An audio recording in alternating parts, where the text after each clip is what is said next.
right, good morning, everyone. We waiting for anybody? We're good. Okay, behind me in this garden-style apartment complex is an apartment.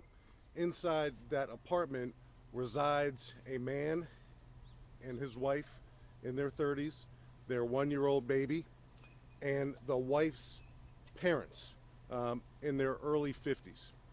At some point this morning, the son-in-law was cleaning the snow off of his car in the parking lot and heard a disturbance coming from his apartment. Again, inside the apartment, when the man was cleaning the snow from his car, is the man's wife, their one-year-old baby, and his in-laws, or her mother and her father. Another 911 caller resides in the building nearby. She too heard a commotion. So two 911 calls came in pretty close to each other from the son-in-law, who's in the parking lot cleaning the snow off of his car, and from another occupant in the building.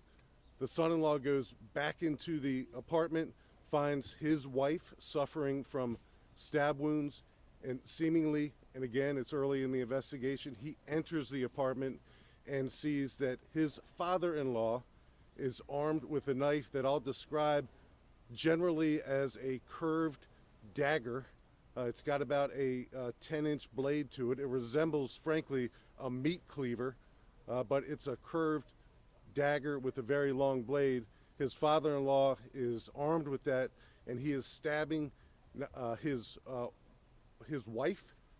He had already stabbed his daughter, and then the father-in-law turned the knife on his son-in-law.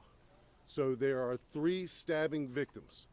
The father/father-in-law stabbed and killed his daughter, and she's been pronounced deceased. He stabbed and injured his wife. He stabbed and injured his son-in-law. The wife and the son-in-law who were stabbed are in a grave condition, life-threatening condition, and they're being treated at a local hospital. Thankfully, the baby was unharmed. To describe this scene as bloody is an understatement. The damage and the chaos and the carnage that was perpetrated by this man in his 50s on his own family is unimaginable. So our police officers were dispatched to this chaotic scene, arrived within several minutes. When our officers made their way into the apartment, the father/father-in-law was literally in progress stabbing his son-in-law with that knife, with that curved, long-bladed dagger. Our officer gave repeated commands, one after another, to this perpetrator, the father-in-law, to drop the knife. Not only does he not drop the knife, but he still proceeds to stab the son-in-law. And again, the son-in-law is one of the 911 callers who apparently made his way back into the apartment to intervene, to save lives, I'm sure to rescue his baby. So our officer discharged his firearm and killed the suspect, the perpetrator, the knife-wielding man who had just killed his own daughter and had just stabbed brutally his own wife and brutally his own son-in-law. I can't imagine what was going on behind those four walls. Really great job, grace under pressure for someone to make a 911 call when a neighbor heard this commotion in progress. The turmoil that man was going through that would somehow compel him to stab in a really brutal way his own family member like that. I can't wrap my head around that. The loss of any life is something that we all take very seriously, and whenever a Fairfax County police officer discharges his or her firearm to save lives, and that's exactly what happened today. Our police officer was on the scene and literally in a life-saving effort tried to save the life of a man who was being stabbed to death by his own father-in-law. So that young police officer who discharged his firearm preliminarily, and I saw the body-worn camera, and Our executive command team saw the body-worn camera footage, did exactly what we expect him to do, and quite frankly, exactly what our community expects him to do. So his grace under pressure, his bravery, his effort to save lives may in fact have done that. I don't know yet, because the son-in-law who was being stabbed by the father-in-law is still in grave condition and is being operated, I think, on right now. But that young police officer did what we expect him to do, and I will pause there and take any questions, and I'll start with Neil Augenstein. Hi, Chief. Okay, so can you describe a little bit more about what the person who was clearing the car heard? Can you, I mean, you said it's disturbance, but it was yelling. So Neil, it sounds like, if I understand your question, the son-in-law is like many other people in the community this morning, even right now, cleaning the snow off of his car, and hears something coming from the apartment. And again, it's the apartment where he resides with his wife, their baby, and his in-laws, or her parents. So he hears some type of commotion and rushes back into the apartment and is confronted by a bloodbath of a scene where his wife is stabbed, his mother-in-law is stabbed, the baby is present right in the middle of it all. You'll see that in the body camera footage that we release to the community after each and every critical officer-involved shooting or critical incident, quite frankly. So you'll see exactly what we saw in the body camera footage. It's clear to me that the son-in-law was in a position to hear something going wrong inside the apartment where he lives with his family, rushed inside to find an unimaginable scene of his father-in-law butchering his family. Yes, ma'am. I'm Jacqueline Corn with WSA 9. Can I just clarify, the victim that did die, was that the mother or the daughter? And were there any prior incidents to this residence? So I'm sorry. So I should have made that clear. The woman who's been pronounced deceased is the daughter. So her father stabbed and killed her. There are no prior calls for service, domestic violence or otherwise, at this residence. There's no history with the family that we can tell at the moment. That's always something that we look into. But right now, there are no previous calls for service for domestic disturbances here or other crimes. Yes. Chief, can you discuss, or are you going to name any of the victims at this time? Are you going to name the suspect or the one who killed at this time? Not at the moment. We have to make sure all the next of kin notifications are taking place. Right now, the only one of this entire family that's alive and conscious is the baby. So we have to figure out what relatives may be nearby so we can make those next of kin notifications. But like we typically do, either in a follow-up news conference or a follow-up press statement, we will make all those people known to the community and to the local media. Can you also talk about just how quickly this officer had to act and how many years? You said he's a young officer. He's a young officer with a couple years on the department. So imagine he's dispatched to this chaotic scene and there's two 911 callers, and he makes his way into this garden-style apartment. He goes down a set of stairs, and literally there is a bloodbath of a scene that made its way from inside the apartment to the hallway. So he sees the amount and the volume of the blood and knows that he's confronting, or he's about to confront, a life-threatening situation. And in fact, when he opens the door and sees the father-in-law armed with a knife stabbing his son-in-law, he still attempts his very best job to de-escalate, to get him to drop the knife.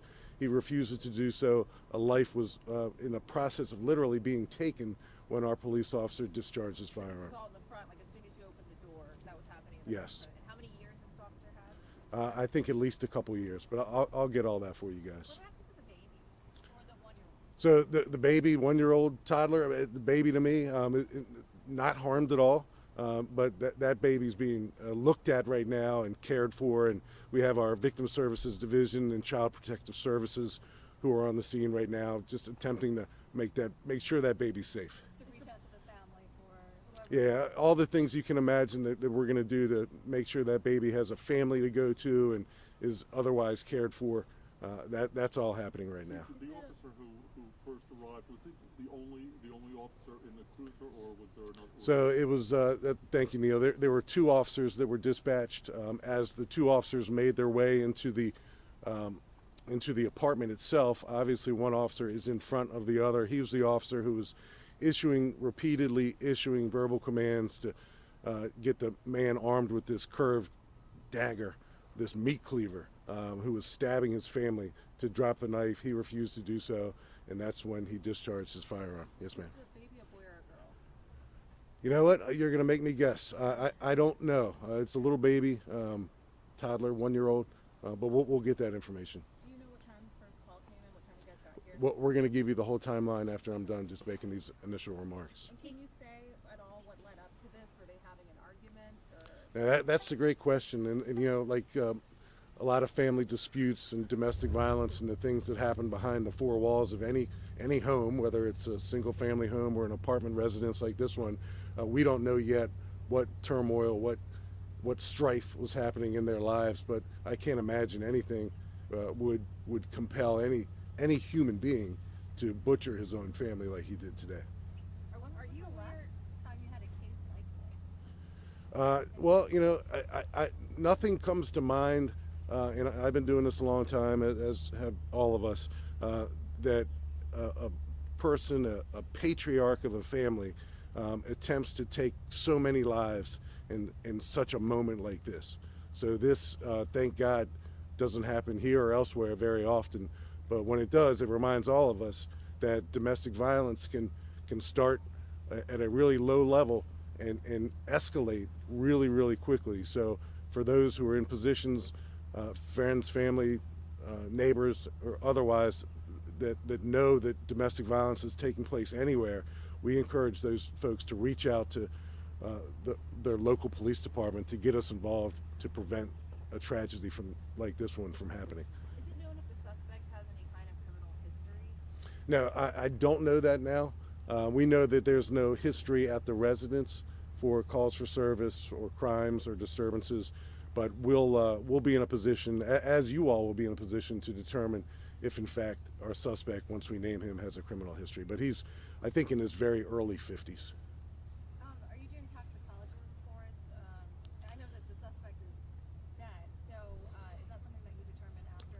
Yeah, all those things take place whenever someone dies in terms of a murder or an officer-involved fatal shooting. So autopsies, toxicology reports, all those things are done routinely. And again, the Fairfax County Police Department, mourns the loss of any life, period. We wish we didn't have to be here standing to announce the death of anyone. But our officers are trained to intervene. They're trained to stop chaos and lives from being taken, and that's exactly what occurred here today. Is there anything the public can do to help in this situation? I don't know if it was the guidance that you mentioned. If it's Yeah, well, that's a good question. What can the public do to continue to help? Well, I think that happened this morning when a neighbor heard a commotion and dialed 911 and stayed safe while he or she made that call. So, we're not asking for the community to insert themselves or put themselves in harm's way when they hear or see something that's taking place like this, but at least call us and get the police on the way. And we were here in a matter of minutes, and those two young police officers who were here did exactly what we expected them to do.